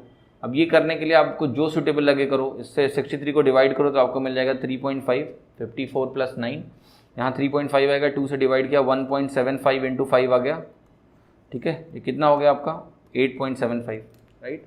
कितना आसान सवाल था भाई। किसी भी नंबर को 5 से मल्टीप्लाई करना है तो क्या करते हो आप, 10/2, 10 से मल्टीप्लाई करो 1750 आ गया, 17.50 डिवाइड बाई 2 8.75। अत्यंत ही आसान सवाल था, इसमें कहीं भी आपको कोई टेंशन लेने की ज़रूरत थी नहीं, ठीक है। चलिए अगला क्वेश्चन देखते हैं। क्वेश्चन नंबर 94 कह रहा है कि एक जेट इसकी है goes up stream at a speed of 48 kilometre per hour and comes back the same distance at 80 kilometre per hour, find average speed for the total journey. एक जेट इसकी 48 kilometre प्रति घंटे की रफ्तार से ऊपर जाती है और 80 किलोमीटर प्रति घंटे की गति से उसी दूरी पर वापस आती है। कुल यात्रा के लिए उसकी औसत गति की गणना करें। ठीक है, तो सवाल में देखिए नहीं है कोई दम, फिर भी मैं आपको समझाता हूँ। तो पहला सॉल्यूशन होगा बिल्कुल साइलेंट सॉल्यूशन, मूक सॉल्यूशन को हिंदी में जो भी बोलते हो। ठीक है, तो ये मूक सॉल्यूशन करूँगा, वो आपको बिल्कुल समझ में आएगा, क्योंकि ये इतना स्टैंडर्ड सवाल है ना कि मैं क्या बताऊँ कि ये आपके जीन्स में बस गया होगा। आप अपने बच्चों से जब ये सवाल करोगे ना तो वो ऐसे ही बता देंगे कि 2s1s2 अपॉन s1 + s2। ठीक है, इसका फॉर्मूला तो मैं मान ही नहीं सकता कि किसी को ना याद हो, राइट। तो ये साइलेंट सॉल्यूशन चल रहा है।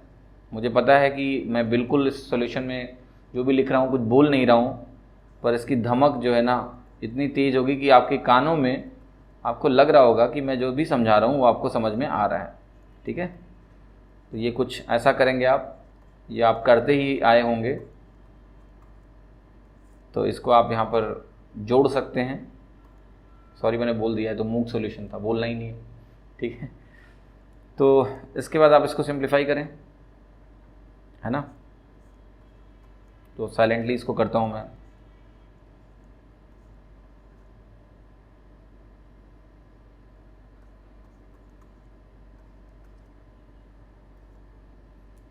ठीक है, अब देखिए इस सॉल्यूशन में मेरा थोड़ा ऑब्जेक्शन है। ऑब्जेक्शन किस लिए ना, उसका कारण है। कारण ये है कि देखो जब नंबर ये 48 और 80 हो गया ना, तो देखो यार थोड़ी सी कैलकुलेशन करनी पड़ गई, उसको आप अवॉइड कर ही नहीं पा रहे हो। तो पहला काम तो मेरा ये है कि थोड़ी मदद करना कि ऑल्दो ये फॉर्मूला आपके लिए बहुत ही आसान है क्योंकि आपने रट रखा है, पर इसके अलावा मुझे याद है कि मैंने जब एलिगेशन पढ़ाया, जब स्ट्रेट एलिगेशन बताया आपको, तो एलिगेशन में मैंने आपको ये बताया है कि एवरेज कैसे निकाल सकते हैं। इवन टाइम स्पीड डिस्टेंस में पढ़ाया गया है, कार्ड्स में लिंक होंगी, शायद देख लेना आप, डिस्क्रिप्शन में भी लिंक होगी। तो ये कहीं ना कहीं जो इसका अल्टरनेटिव वे है कैलकुलेशन का वो भी आना चाहिए कि ये क्वेश्चन तो एलिगेशन से भी हो जाता है, पहली बार। दूसरा, अगर आपको ऐसे भी लगाना है ना तो इस कैलकुलेशन में समय बचाया जा सकता है। वो बचाया ऐसे जा सकता है कि पहले इन नंबर्स को देख के ना जो कॉमन है वो निकाल ही लो, उस कॉमन को मत छोड़ो। ठीक है, तो देखो यहाँ पर अगर आप 16 को कॉमन निकालोगे तो यहाँ बचेगा 3 और यहाँ क्या बचेगा 5। तो आपको पता है कि आपने क्या किया है, 16 का फैक्टर बाहर निकाल लिया, बाद में आप 16 से मल्टीप्लाई कर देना, अभी मत करो, अभी उसको बाहर ही रहने दो। अब आपके बचा 3 और 5, 3 और 5 से कैलकुलेशन कर लो, 2 × 3 × 5 डिवाइडेड बाई 8। देखो आसान है कि नहीं, ये आपका कितना हो गया 15/4। आप 16 से मल्टीप्लाई कर दो, आसानी से आ गया कि नहीं 60। तो देखो आपका जो एक चिर नोन जाना हुआ एक फॉर्मूला था, मैंने भी उसमें आपको कैलकुलेशन आसान करना सिखा दिया। इसी को बोलते हैं स्मार्टनेस। तो ये हो गया आपका रैम्बो मंत्रा कि भाई अगर कुछ कॉमन निकल रहा है ना तो पहले ही निकालो ना, उसको काहे साथ में लेके जा रहे हो और बड़े बड़े नंबर को मल्टीप्लाई करके डिवाइड कर रहे हो। 8 16 दोनों में दिख रहा था, निकाल लिए, 3 और 5 बचा, उससे मैंने निकाल लिया, बाद में 16 से मल्टीप्लाई कर दिया। तो आसान हो गया कि नहीं हो गया। ठीक है, चलो अब बताते हैं इसका दूसरा तरीका, और फिर आपको और समझ में आएगा कि अच्छा ये ऐसे भी हो सकता है। तो देखिए दूसरा तरीका इसका क्या है, एलिगेशन, स्ट्रेट एलिगेशन यूज़ करेंगे। आप कहोगे ये वैल्यू आपकी क्या है 48, ये वैल्यू क्या है आपकी 80, और जो देखो यहाँ पर टाइम रेशियो होगा वो क्या होगा, रिवर्स ऑफ स्पीड रेशियो, क्योंकि सेम डिस्टेंस की बात कर रहा है जाने में और आने में। तो यहाँ पर आप देखो 3:5 स्पीड रेशियो है, तो 5:3 आपका क्या हो जाएगा टाइम रेशियो। पूरा गैप आप निकालो जरा कितना है, आप कहोगे ये पूरा गैप 32 का है, तो मैं कहूँगा 5 और 3 8 पार्ट्स 32 को करस्पॉन्ड कर रहे हैं। तो अगर 8 पार्ट्स 32 को करस्पॉन्ड करें तो 3 पार्ट किसको करस्पॉन्ड करेगा 12 को। 48 से 80 डायरेक्शन ऑफ इंक्रीज कितना हो गया ये 60। देखो यहाँ कैलकुलेशन बहुत कम है, तो मुझे ये बहुत पसंद आता है स्ट्रेट एलिगेशन, इसीलिए कि फार्मूले में अगर वैल्यू बड़ी हो गई तो आप कहते हो ना कि फार्मूले को आप क्यों नफरत करते हो। देखिए मैं इसीलिए करता हूँ ना, फार्मूला क्या होता है, एक डम्ब एक्सप्रेशन होता है, डम्ब, ठीक है, कि वो एक्सप्रेशन एक मशीन है, मशीन में डाला और आउटपुट दिया उसने, ठीक है। अब वो मशीन कितना खड़खड़ा के आउटपुट दे रही है पता नहीं होता है, कि वो मशीन ही बंद हो जाएगी कई बार, तो है ना, होती कुछ मशीनें देखो आप कि ज़्यादा इनपुट डाल दिया उसमें वो खड़खड़ खड़खड़ करने लगती है ना, क्योंकि उनकी कैपेसिटी से बाहर हो जाता है। तो फिर वही बात है ना कि आप कैलकुलेशन करने में अपना समय बर्बाद कर दोगे फार्मूला। तो 2s1s2 अपॉन s1 + s2 का भी क्रिटिक हूँ मैं, ऑल्दो मैं जानता हूँ कि वो आपके जीन में बस चुका है, फिर भी मैं अपनी कोशिश कर रहा हूँ कि कम से कम उस फॉर्मूले को भी अगर इस्तेमाल करो तो थोड़ा समझदारी से करो। पहले कॉमन फैक्टर निकालो, या फिर स्टेट एलिगेशन कितना सुंदर है, इसमें कौन सा मल्टीप्लिकेशन कर रहे हैं, कुछ नहीं कर रहे हैं, कितना आसानी से हो रहा है। नंबर कितना भी बड़ा कर दो, हमें तो डिफरेंस से मतलब है, छोटे छोटे डिवीजन से मतलब है, रेशियो से मतलब है, आसानी से क्वेश्चन हो जाते हैं। तो इसमें आपको कहीं भी कोई तकलीफ बिल्कुल भी नहीं होनी चाहिए, मतलब ये इतना आसान सवाल है कि आपको दिक्कत नहीं होनी चाहिए थी कहीं भी, ठीक है, राइट। अब देखिए एक काम और करते हैं कि एक और चीज़ मैं आपको यहाँ समझाने की कोशिश करता हूँ कि जो एलिगेशन जब मैंने आपको पढ़ाया, आपको याद हो या एवरेज शुरू किया, मैंने आपको कुछ चीज़ें बताई थी, ज़रा उसका भी ध्यान लेते हैं कि ये 1:1 कर देता हूँ मैं, लेट्स से अगर होता तो आप कहते हैं कि ये वैल्यू 32 का डिफरेंस है, इसमें 16 डिवाइड हो जाती है तो ये आता है आपका 64, यानी एग्जैक्टली मिडिल वैल्यू 64 है। और वो तब आता जब टाइम रेशियो बराबर होते, जो कि मुझे पता है नहीं है, टाइम रेशियो बराबर नहीं है। तो पहली बात तो 64 आंसर नहीं हो सकता है, ये पहली चीज़ आपको समझनी है। दूसरा आप देखो कि जब स्पीड कम होगी तो टाइम क्या लगेगा, ज़्यादा लगेगा। स्पीड कम होगी तो टाइम ज़्यादा लगेगा। अगर सेम डिस्टेंस चला रहे हैं तो इसका वेट ज़्यादा होगा, राइट। जिसको टाइम ज़्यादा लगेगा, क्योंकि यहाँ पर टाइम रेशियो लिखते हैं, वेट ज़्यादा होगा, इसका वेट ज़्यादा होगा तो एवरेज को क्या करेगा, अपनी तरफ खींच लेगा। 64 से कम होना है आंसर, 66 भी नहीं हो सकता है, ठीक है। देखिए मैं आपको क्यों समझा रहा हूँ सर, क्योंकि देखिए क्वेश्चन ऐसे भी होते हैं, कितना आसानी से देखिए आपने 2 ऑप्शन रिजेक्ट कर दिए। कई बार ऐसा कि पेपर मैंने देखा तीनों रिजेक्ट हो जाते हैं, एक ही बचता है। तो अब 2 ऑप्शन बचे 62 और 60। अगर 62 और 60 बचे हुए हैं तो आप ये भी कर सकते हो कि आप जरा देख लो कि कौन सा आंसर इसमें सही होगा, ठीक है। आप किसी आंसर को चेक करके इवन एलिगेशन से वेरीफाई कर सकते हो कि यहाँ पर 60 रख के देख लो कि 5:3 आ रहा है कि नहीं आ रहा है। कोई भी एक चेक करोगे आपको अगला आंसर मिल जाएगा ना। 60 और 62 2 ही ऑप्शन तो बचे हैं आपके पास, है ना। तो ऐसी थोड़ी सी समझदारी अपने अंदर लाइए, मल्टी डायमेंशनल सोचना है आपको। सिर्फ फार्मूले पढ़ने से उस सवाल का जवाब तो निकल जाता है, बट उसके पीछे जो अंडरलाइन 50 चीज़ें वो समझ में नहीं आती आपको, लॉजिक डेवलप नहीं होता है। अगला क्वेश्चन 95 कह रहा है एक बुलेट है जिसको फायर किया गया एक राइफल से, travels eight an average speed of 2520 kilometre per our, it hits the target after 0.2 seconds, how far is the target from the rifle. ठीक है, तो देखिए इतना आसान सवाल है कि इसमें आपको करना है बस ये है कि 2520 लिखना है, टाइम सेकेंड्स में दिया है तो इसको मीटर पर सेकंड में कन्वर्ट करिए, यहाँ मीटर में निकालना है। 5/18 आप उठा के यहाँ लिख दीजिए। अब इसको आपको डिवाइड ही करना है, डिवाइड करते ही आपका आंसर आ जाएगा, तो इसमें कुछ भी मुश्किल नहीं है। आप देखो ये वैल्यू आपने क्या लिखी है 18, तो ये वैल्यू आपने 18 लिखी, डिवाइड करने जाओ आप, कितना गुना दिख रहा है 14 टाइम्स दिख रहा है मुझे। 18 × 14 252 होता है, ठीक है। तो ये आपका 140 आ गया, यहाँ पर तो 5 × 0.2 दिया हुआ है तो ये तो 1 हो गया, 140 अगर आ गया तो दूसरा ऑप्शन सही हो गया। कितना आसान सवाल था, ठीक है। सिर्फ कुछ नहीं करना था, किलोमीटर पर आवर को मीटर पर सेकंड में कन्वर्ट करके सेकंड से मल्टीप्लाई कर देना था। एक सवाल और भी था जिसमें उन्होंने एक सीधे किलोमीटर पर आवर को मीटर पर सेकंड में कन्वर्ट करा लिया था। बहुत आसान से क्वेश्चंस हैं, मतलब अरिथमेटिक तो खैर किसी भी पेपर में चैलेंजिंग नहीं थी, इवन एडवांस मैथ भी नहीं थी। आपको लगा, वो मैंने कोशिश करी दिखाने की कि चैलेंजिंग नहीं है, ठीक है। अगला क्वेश्चन देखते हैं। क्वेश्चन नंबर 96 कह रहा है कि train A and B start at the same time. Train A की स्पीड है 55 kilometre per our, x to y दिया हुआ है। b की स्पीड है 80 kilometre per our from y to x। वो क्रॉस कर रहे हैं एक दूसरे को 1 घंटे 36 मिनट के बाद। तो आपको बताना है what is the distance between station x and station y। Hindi में क्वेश्चन देखते हैं। ट्रेन a और b एक ही समय पर शुरू होती हैं। ट्रेन a स्टेशन x से स्टेशन y तक 55 किलोमीटर पर आवर की गति से यात्रा करती है, और ट्रेन b स्टेशन y से स्टेशन x तक की यात्रा 80 किलोमीटर प्रति घंटे की गति से करती है। वो 1 घंटे और 36 मिनट के बाद एक दूसरे को पार करती हैं।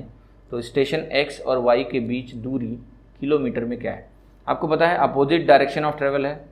टाइम स्पीड डिस्टेंस में मैंने रिलेटिव स्पीड को बहुत ही मेहनत से समझाया है, ठीक है, अच्छे से बताया आपको क्या होता है, क्यों होता है, क्रॉसिंग, ये वो सब देख लेना क्रैश कोर्स में, प्लेलिस्ट में मिल जाएगा चैनल पे, तो चले जाना प्लेलिस्ट में, टैब में सब मिल जाएगा। देखिए यहाँ पर ये वैल्यू कितनी होगी 135, रिलेटिव स्पीड यहाँ पर एक दूसरे की तरफ है, इनटू ये हो गया स्पीड इनटू टाइम। टाइम निकालो यहाँ से। अब देखिए यहाँ पर एक ही स्किल चाहिए कि इसको तुरंत ही आवर्स में कन्वर्ट करो। ये किलोमीटर पर आ रहा है, आवर्स में कन्वर्ट करो। 36 मिनट का मतलब होता है 0.6 आवर्स। ये मतलब देना कि ये 1.36 आवर्स है। 60 मिनट का 1 घंटा होता है, 36 मिनट की बात करें 0.6 आवर्स। ये 1.6 से मल्टीप्लाई होकर आपको देगा आंसर, ठीक है, बस यही आंसर है। अब 1.6 से मल्टीप्लाई करके आप ये मत सोचना कि इसमें तो बहुत ज़्यादा टाइम लग जाएगा, 135 दिया हुआ है, डिवाइड करेंगे, इतना मेहनत पड़ेगी, कोई मेहनत नहीं है, डायरेक्ट आंसर है। देखो ध्यान से, आप 135 आपके सामने लिख देना मैंने, इसको जरा 50% से बढ़ा लो। देखो 1.6 का मतलब होता है कि इस नंबर को 60% बढ़ाना है, 60% बढ़ाना है। मैंने आपको समझाया है परसेंटेज में ये चीज़, मल्टीप्लिकेशन का मतलब परसेंटेज चेंज। तो पहले 50% निकालो सर, 50% अगर आप निकालते हो तो आपको होगा ये नंबर मुझे दिया है 135, 67.5 आपको ऐड करना है। अब इनको जब आप ऐड करोगे तो आप देखो यहाँ पर ये वैल्यू आपकी 67 है और ये वैल्यू आपकी 35 है, तो आपका वैल्यू 200 से थोड़ा सा ऊपर जाएगा। फिर आपको 10% और निकालना है, वो 13.5 हो जाएगा, यानी जो भी है 200 के आसपास ही रहोगे आप, बहुत ज़्यादा दूर नहीं जा सकते हो। 216 आंसर हो गया। कौन कह रहा है एग्जैक्टली डिवाइड करो आप, है ना, मल्टीप्लाई करो। तो इतना ज़्यादा टेंशन ना लिया करें डिवीज़न। अब जिसको मल्टीप्लाई करना ही है तो मैं आपको कैसे रोक लूँ, मैं कहूँगा आप एक काम करो, 0.2 पहले खींच लो यहाँ पर, ठीक है, 0.2 पहले खींच लो। तो 0.2 आप अगर यहाँ खींचते हो तो ये वैल्यू आपकी हो जाएगी 27 और यहाँ वैल्यू क्या बचेगी 8। कर लो मल्टीप्लाई, अब आसान हो गया ना, 160 + 56 216। तो मल्टीप्लिकेशन भी अगर करना है ना तो वो बस डायरेक्ट वो 1 डिजिट ना करो, ऐसे कन्वर्ट करके करोगे तो आप आसानी से आपकी वैल्यूज निकल जाएंगे। 216 आंसर हो गया। अगला क्वेश्चन देखते हैं। क्वेश्चन नंबर 97 कह रहा है कि if in 2 years at simple interest the principal increases by 16%, what will be the compound interest earn on ₹25,000 in 2 years at the same rate.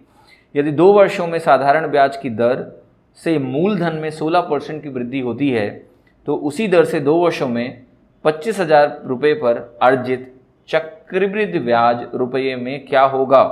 देखिए अगर आपने इस क्वेश्चन में 1 सेकंड से ज़्यादा लगाया, 1 सेकंड से भी ज़्यादा लगाया तो ये बहुत ही बड़ा अन्याय है, घोर अन्याय। किसके साथ? अपने साथ कर रहे हो आप, ठीक है। और ज़रूरत से ज़्यादा इस क्वेश्चन को आपने इज्जत दे दी। क्यों सर? मैं इसीलिए बार बार कहता हूँ कि गेट अंडरस्टैंडिंग अगर डेवलप करोगे ना तब चीज़ें आसान होती हैं, वरना तो फॉर्मूला लगाओगे। तो ट्रेडिशनली कैसे करोगे आप सर? आप पहले रेट ऑफ इंटरेस्ट निकालोगे, कहोगे 16% है ना ये, तो रेट ऑफ इंटरेस्ट कितना होगा? 8% हो गया, क्योंकि 2 साल का 16% बढ़ रहा है तो कम सिंपल इंटरेस्ट 8% हो गया। तो आप देखिए 8% आपको सिंपल इंटरेस्ट मिल गया। 8% अगर सिंपल इंटरेस्ट है तो 2 बार कंपाउंड इंटरेस्ट के हिसाब से अगर निकालते हो 2 साल का तो वो आपका आ जाएगा 16.64%। कैसे लिखा जल्दी से देखो, 8% सिंपल इंटरेस्ट हुआ तो कंपाउंड इंटरेस्ट 16% हो गया। अब जो डिफरेंस होता है CISI में 2 साल का, वो मैं बता चुका हूँ आपको कि 8 का स्क्वायर करके 100 से डिवाइड करना होता है ना, तो वो 0.64% आता है। तो ये जो वैल्यू है अब निकालनी है आपको, तो ये वैल्यू निकालनी है किसकी? ऑफ 25,000, ठीक है। परसेंटेज आप हटाओगे ना 2 0 चला जाएगा, परसेंटेज हटाने से 2 0 चला जाएगा।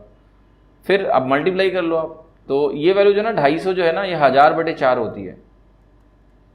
तो अल्टीमेटली क्या करना है, इसको 1000 से मल्टीप्लाई करके 4 से डिवाइड कर देना है। तो 16,640 को 4 से डिवाइड कर दो तो 4000 और 640/4 कितना हो गया? 160। ये हो गया ट्रेडिशनल तरीका, समय की बर्बादी का तरीका, ठीक है। आ रहे हैं कहाँ पर? रैमो मंत्रा। देखिए रैमो मंत्रा से मैं आपको ये समझाता हूँ कि 16% अगर सिंपल इंटरेस्ट है 2 साल का, तो जिसके अंदर भी लॉजिक है, एक छोटा बच्चा, उसको अगर कंपाउंड इंटरेस्ट की अंडरस्टैंडिंग है तो बता देगा कि भाई कंपाउंड इंटरेस्ट 16% से ज़्यादा होगा ही होगा। अगर सिंपल इंटरेस्ट 16% है 2 साल का, तो कंपाउंड इंटरेस्ट तो ज़्यादा ही होगा। अगर एनुअल कंपाउंडिंग है तो उससे ज़्यादा होगा। अब देखो ज़रा, 16% ऑफ 25,000 कितना होता है? आप कहोगे ये 16% निकालेंगे तो ये होगा 4,000। तो यानी आपका सिंपल इंटरेस्ट जो है 2 साल का है 4,000। अगर सिंपल इंटरेस्ट 2 साल का 4,000 है तो कंपाउंड इंटरेस्ट 4,000 से ज़्यादा होगा कि नहीं होगा? बिल्कुल होगा।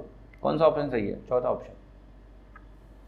तो ये क्या है? ये रैमो mantra is based on simply logic plus common sense plus आपका ऑप्शन देखा और मार्क कर दिया।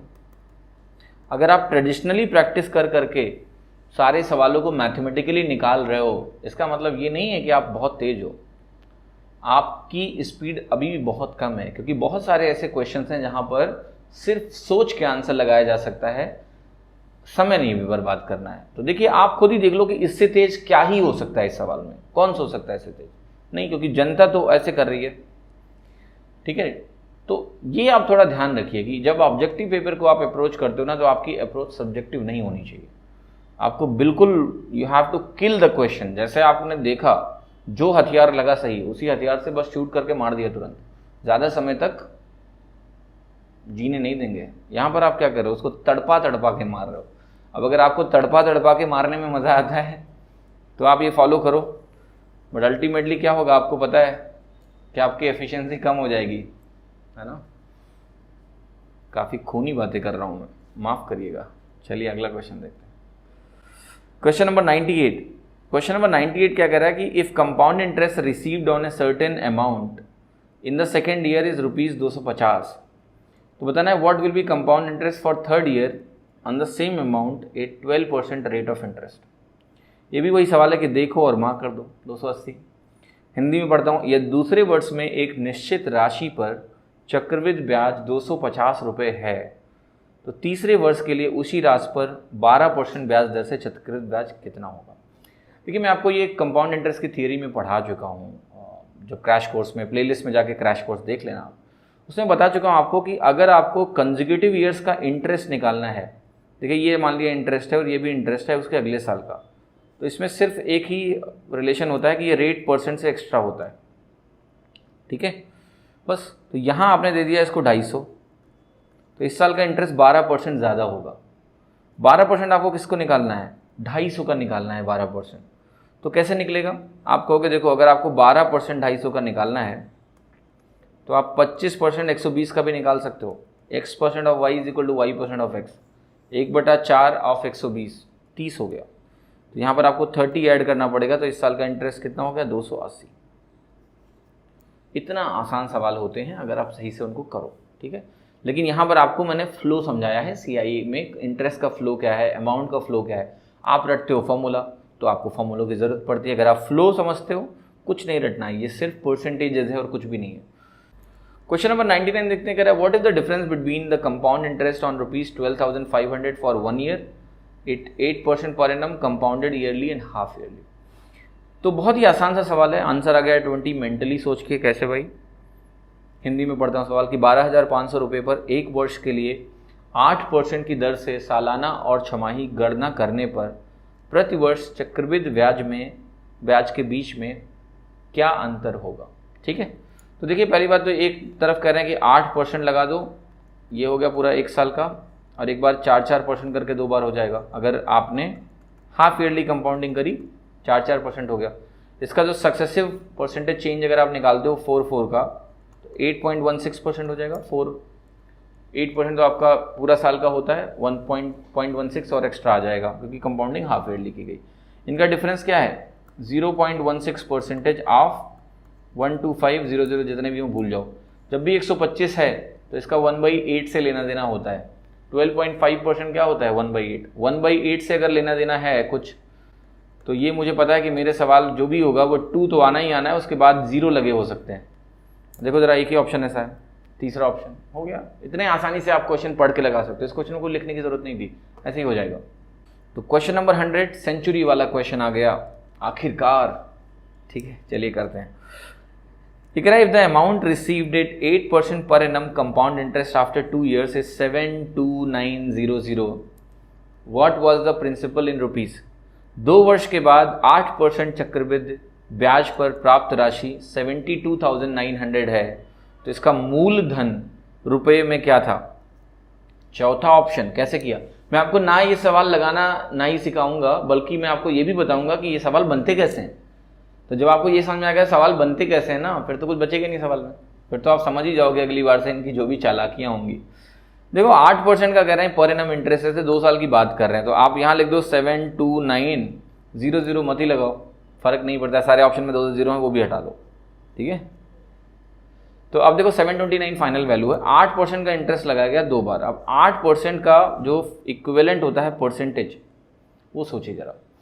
तो आप कहोगे पहले मैं जरा सोचता हूँ कि भाई 20% का इक्विवेलेंट क्या होता है, या 2% आप सोचो। 20% आपको पता है 1/5 होता है, तो अगर आप 2% की बात करोगे तो ये 1/50 हो जाएगा। यहाँ ये 8% की बात कर रहा है, 4 से और गुणा कर दो तो 4/50 हो गया, यानी 2/25 हो गया, ठीक है। ऐसे भी सोच सकते थे सर कि आप सीधे ये सोचते कि 1/25 क्या होता है, 4% होता है, तो 2/25 कितना होगा, 8% होगा। मतलब कुल मिला के फ्रैक्शन इक्विवेलेंट निकालना है, या आप सीधे 8/100 सोच लेते। डिवाइड कर देते 4 से तो 2/25 आता है। जिस भी तरीके से सोचो 2/25 जल्दी से आना चाहिए, ठीक है।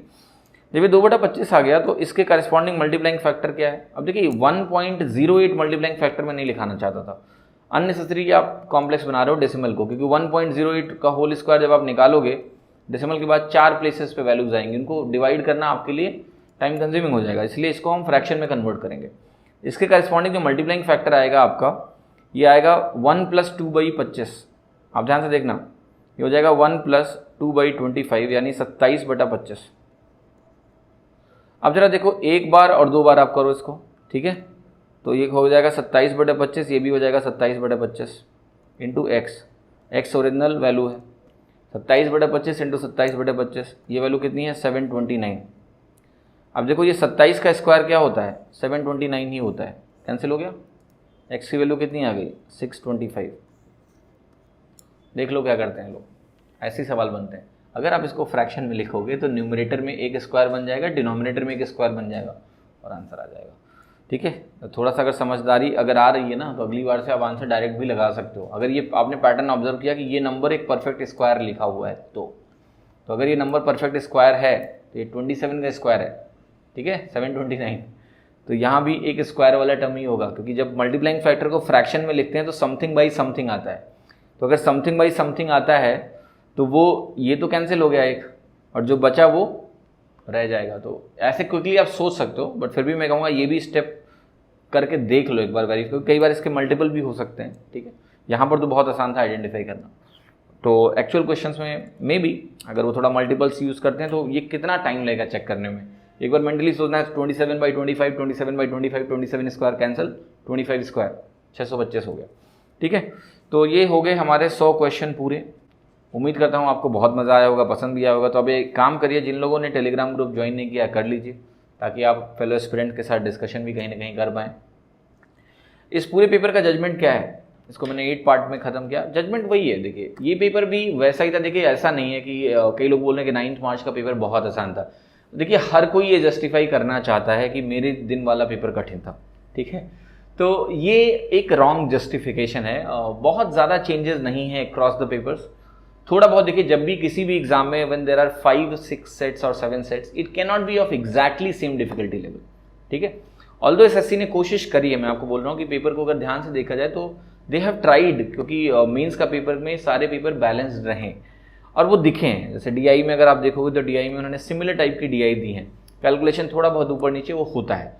मतलब you can not create exactly 2 paper with same difficulty level. वो तभी पॉसिबल है जब आप एग्जैक्टली सेम क्वेश्चन दो डेटा बदल के, पर वो तो एग्जाम में किया नहीं जा सकता है। तो मोर और लेस इट इज 19-20 वाला है, बट इतना चलता है। It is not something unfair कि वो 5 पेपर में किसी दिन फेयरनेस थी किसी दिन नहीं थी, ऐसा नहीं था।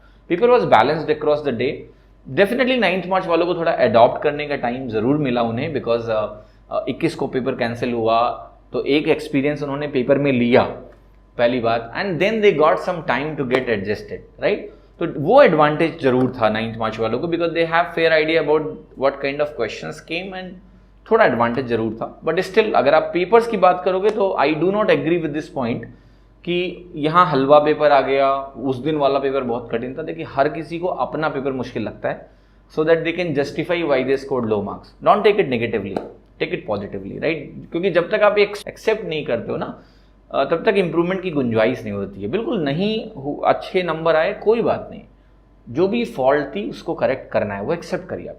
मेरा जजमेंट ये कि अभी तक जो भी मैंने 6 पेपर किए हैं, मुझे मतलब आई कैन नॉट से कि कौन सा पेपर सबसे ज़्यादा कठिन था, वो गलत होगा, वो अननेसेसरी कैटेगराइजेशन करने की कोशिश है। Otherwise what I find is paper was almost balanced with minor ऊपर नीचे। वो तो आपको बनाने को दे दो ना, आप भी नहीं बना पाओगे, ठीक है, कोई भी नहीं बना सकता है, because that change will definitely happen. रही बात गलत क्वेश्चंस की, अब ये तो बहुत ही बड़ा मुद्दा है जो एसएससी को ठीक से देखना पड़ेगा कि गलत क्वेश्चंस ना दें।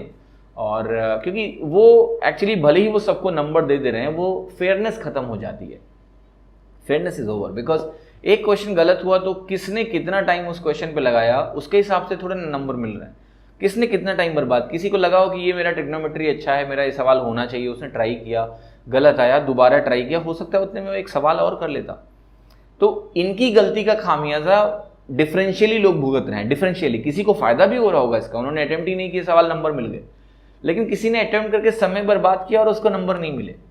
तो ये बहुत ही गलत चीज़ है एग्जाम में। देखिए एक दो गलतियां होंगी तो आप माफ़ कर दोगे, लेकिन इतनी गलतियां कौन माफ़ करे, तो ये बहुत गलत है। इसके लिए मैं यही उम्मीद करता हूँ कि इस बार ऐसा ना हो, क्योंकि ये सबके लिए नुकसानदेह है, ये बिल्कुल अच्छी चीज़ नहीं। पेपर में इतने क्वेश्चन गलत आ रहे हैं, वो बहुत ही गलत चीज़ है। बाकी देखिए पेपर को मैं यही कहूँगा कि पेपर वॉज नॉट डिफ़िकल्ट, तो ये टफ वाली अंडरस्टैंडिंग दिमाग से निकाल लीजिए। जब आप सही से चीज़ें करना सीखते हो, थोड़ा सा लॉजिक वाइज चीज़ें अगर क्लियर होती हैं ना, फॉर्मूले पे अगर आपकी डिपेंडेंसी है केवल, then definitely you will find this paper difficult. But अगर आपके अंदर सोचने की थोड़ी क्षमता है, जो मुझे पता है आपके अंदर है, naturally we all are born with thinking ability, but वो क्रश कर दिया गया है। मैथमेटिक्स जब आप सॉल्व करते हो तो you become mathematical, that's the problem, right. If you are logical you can analyse, paper is very easy. आप खुद ही देख लो जाके मेरे 600 सॉल्यूशंस, 600 क्वेश्चंस के जो मैंने दिए हैं आपको, how many formulas I have used,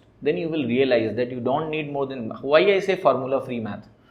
तो फार्मूला फ्री मैथ बोलने का मेरा मकसद ही यही है कि except basic formulas we are not going to use anything. And what are the basic formulas, आपको मैं बार बार बोल चुका हूँ कि सर्कल का एरिया, सिलेंडर का वॉल्यूम, वो भी मैं कई बार यूज़ नहीं करता हूँ। तो that's why I call it formula free math. So it is something जो आपको समझना है कि इस पूरे देश में मुझे सबसे कम फार्मूले आते हैं और मैं सबसे कम फार्मूलों का इस्तेमाल करता हूँ, ठीक है। That I am sure of, I am not boasting, that's a fact. तो आप भी इस डायरेक्शन में अगर आप सोचते हो ना, तो यू कैन डेफिनेटली इम्प्रूव। मैं बिल्कुल उम्मीद करता हूँ कि आप लोग इसको फॉलो करेंगे, अभी अगले पेपर को भी सॉल्व करेंगे। बाकी कमेंट्स में ये ज़रूर बताइएगा कि 9 मार्च का पेपर डिस्कशन आपको कैसा लगा, और थोड़ा आपके फीडबैक से, because ultimately this work is for you, right. ये वर्क हम आपके लिए कर रहे हैं, तो कैसा लगा, क्या फ़ायदा आपको नज़र आ रहा है, ठीक है। फीडबैक में कमेंट ज़रूर लिखें, आखिरी पार्ट है इसलिए मैं पूछ रहा हूँ इसमें, ताकि जो है हमें भी मालूम चलता रहे। बाकी बढ़िया, आप लोग कंटेंट को शेयर करते रहिए, ज़्यादा से लोगों को इन्वॉल्व करिए कि वो भी इसको देखें। बिकॉज देखिए हमारे यहाँ जो भी कंटेंट आएगा वो कभी कंटेंट इसलिए नहीं आएगा कि एक एक्स्ट्रा वीडियो डालना है, right. We are very clear in what we want to do. We want to put, even if a single video is there will be reason for it, कि वो क्यों आया है, उसका जब तक फ़ायदा नहीं होगा कोई बच्चों को, हम डालेंगे नहीं, ठीक है। तो हमारे यहाँ ये रेस नहीं है that we want to put more videos. वो आपने अभी तक एप्टिक्स का चैनल देखा होगा तो आप समझ भी गए होंगे, वो हमारा मोटिव नहीं है कि we want to put more videos. We want to put relevant videos, we want to put the videos जो आपको मदद करें, राइट। ये नहीं कि कुछ भी उठा के डाल दिया जल्दी में कि दिन में 4 वीडियो डालने, ऐसा नहीं है। We are not here to do that, है ना। तो आपका सहयोग बस यही चाहिए कि आप ज़्यादा से ज़्यादा लोगों को कहीं ना कहीं इनकरेज करिए और उन्हें बोलिए कि इस कंटेंट को फॉलो करें, ताकि सब लोग इससे इस मुहिम से उनको फ़ायदा मिले, उनके थॉट प्रोसेस में कहीं ना कहीं करेक्शन हो पाए, ठीक है। चैनल को ज़रूर सब्सक्राइब करें, बेल आइकन भी प्रेस करके रखें ताकि नोटिफिकेशन आपको मिले जब भी नया अपलोड हो। बाकी धन्यवाद, हैव ए ग्रेट टाइम। जल्दी ही फिर से मिलेंगे नई वीडियो लेसन सीरीज़ के साथ। Thank you so much.